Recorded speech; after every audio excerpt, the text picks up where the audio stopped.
Assalamualaikum warahmatullahi wabarakatuh. Pemirsa, semakin kita membahas ajaran Islam ini, semakin luas cakrawala kita dalam melihat hidup. Baru-baru ini jagat politik dan ekonomi kita diguncang dengan munculnya kasus korupsi yang maha dahsyat, di mana korupsi yang dituduhkan oleh Jaksa Agung itu adalah korupsi di PT Timah dan melibatkan tokoh-tokoh yang sangat terkenal. Jumlah yang dituduhkan itu nilainya tidak main-main, 271 triliun rupiah. Ada orang berasumsi kalau seseorang menabung 1 miliar sehari, siapa yang nabung 1 miliar sehari ini? Gaji pejabat tuh nggak ada yang 1 miliar sehari. 1 miliar sehari dia menabung, katanya. Itu jumlahnya dia baru sampai sejumlah itu kalau dia menabungnya selama 756 tahun, baru jumlahnya segitu. Dari pemberitaan media, yang banyak yang sudah ditangkap itu ada beberapa orang. Satu dengan nama Harvey Muiz, itu dianggap sebagai pelaksana utama atau tersangka utama. Lalu ada mat comblangnya, yang kerjaannya nggak jelas tapi dia hidup sebagai crazy rich, yang disebut oleh media itu bernama Helen Lim. Kemudian ada beberapa pejabat di perusahaan PT Timah gitu. Itu sudah diamankan, yang jumlahnya mungkin sudah sampai 10 orang.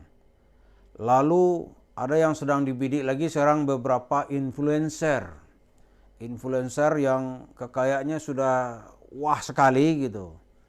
Yang sudah dipanggil Sultan, itu juga sedang dibidik atau dikembangkan apakah mereka itu juga terlibat dalam kasus korupsi atau pencucian uang yang merugikan negara dalam jumlah yang sangat besar.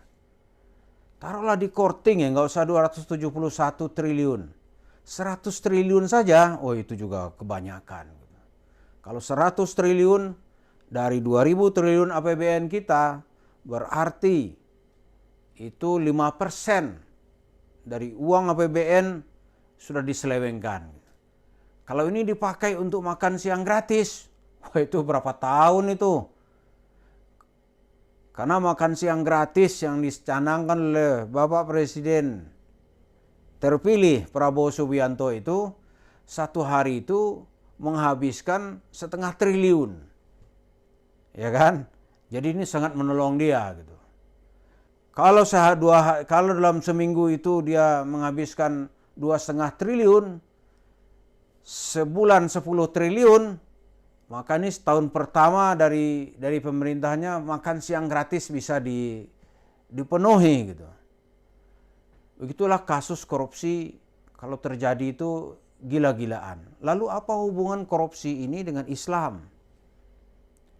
Lalu apa pula hubungannya dengan Yusuf Mansur? Nah, kita mengaitkan persoalan ini. Pertama, Yusuf Mansur itu tentulah sangat bertanggung jawab secara moral. Kenapa? Karena dia mengajarkan Islam itu, Islam yang tidak ada hubungannya dengan kehidupan. Jadi tidak punya rasa sense of moral atau sense of social gitu. Social responsibility-nya nggak ada. Gitu. Orang diajarkan oleh Yusuf Mansur bagaimana cara kaya. Ya kaya, tapi cara-cara orang-orang yang dianggap dalam tanda kutip cara orang idiot. Gitu. Diajarkan orang menjadi idiot. Misalnya kaya gitu. Kalau lihat nih mobil di jalan, lihat Pajero misalnya. Itu sebut aja ya Pajero. 1 juta kali dapat Pajero. Bahlul enggak? Tapi itu dia ajarkan. Wirid-wirid, kemudian zikir-zikir apa aja gitu. Zikir kalau ibu-ibu pengen awet muda, ya awet muda, ya awet muda begitu. Ya kencang, ya padat, ya kencang, ya padat, ya mulus. Baca terus. Mana ada yang begitu-begitu gitu. Jadi dia hina bobokkan umat Islam ini dengan cerita-cerita yang tidak bisa diterima akal sehat. Terus efek berikutnya apa? Wawasan masyarakat ini akhirnya terfokus kepada wawasan-wawasan yang tidak terlalu esensial dengan ajaran Islam. Misalnya nih, orang di suatu masjid sanggup ribut, misalnya soal kunut atau enggak. Dan soal baca bismillah sir apa jahar gitu. Kemudian ribut kapan mulai ibadah puasa. Ikut hisab atau ikut ru'yat. Ikut ormas atau ikut pemerintah. Oh begitu aja tuh. Kemudian ribut lagi. Karena ini 10 malam terakhir, ini malam ganjil atau malam genap. Mau cari Lailatul Qadar gitu. Jadi orang terfokus kepada skop yang sangat kecil yang nggak ada korelasinya dengan kehidupan sosial secara langsung. Nah sementara kehidupan yang diamanahkan Tuhan untuk menjadi khalifah di muka bumi, menjaga kekayaan yang dianugerahkan Tuhan untuk kemakmuran bersama, itu dirampas oleh orang lain. Dan kita nggak ada pedulinya. Nggak ada orang yang peduli, lu ambil aja dah. Tapi nanti kalau bacaan sholatnya orang terganggu, wah baru dia sanggup ngamuk gitu. Ngamuk dia. Kalau lebaran nggak sama, oh baru dia marah gitu. Tapi harta disikat orang ini nggak ada masalah. Nggak ada masalah. Inilah yang kita lihat peran penting dan pertanggungjawaban Yusuf Mansur. Dia mengajarkan agama yang salah. Nggak ada orang peduli gitu. Dia mengajarkan agama doa-doa, jikir-jikir, jalan pintas ke surga atau jalan mendapat kaya. Dia ketemu Nabi lah ceritanya, ketemu Tuhan lah, bicara sama Tuhan. Padahal itu semua itu hanya bullshit.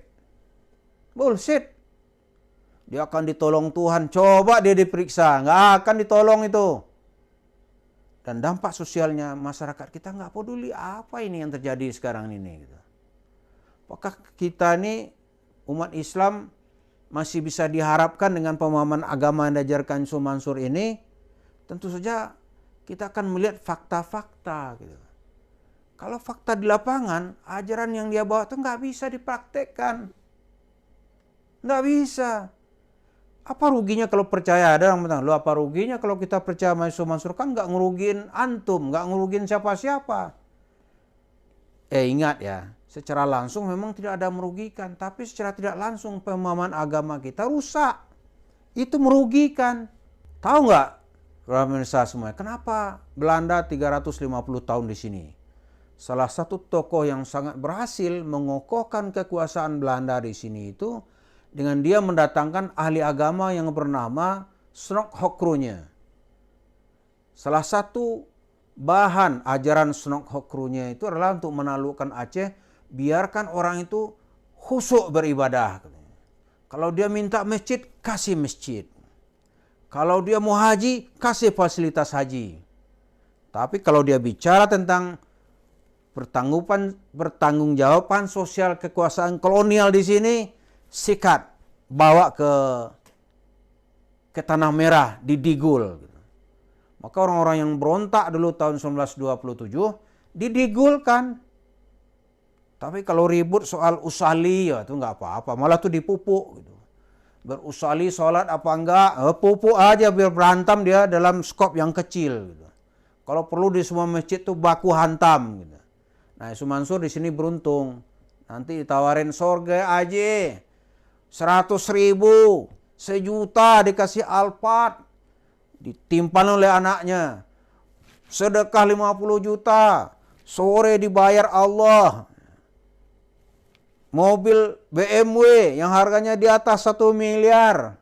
Aduh, kalau kita marah nih ya, coba dong lu jabarin ke masjid-masjid lain bisa nggak gitu. Disinilah ajaran penipuan-penipuan itu membuat masyarakat kita lumpuh secara sosial. Jadi ketika terjadi kasus-kasus besar, orang kita nonton aja. Padahal itu bahagian untuk mensejahterakan kita bersama. Coba kalau nggak ada korupsi sebesar itu misalnya nih. Oh, pemerintah dan makin leluasa itu membagi bansos, ya kan? Mengasih bantuan ini, bantuan itu gitu. Dan itu kan untuk kepentingan masyarakat.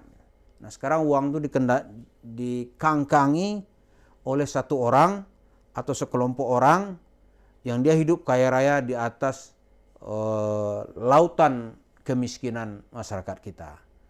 Jadi ustadz-ustadz yang mengajarkan cerita-cerita sejenis Susu Mansur ini itu juga harus bertanggung jawab secara sosial. Terima kasih. Assalamualaikum warahmatullahi wabarakatuh.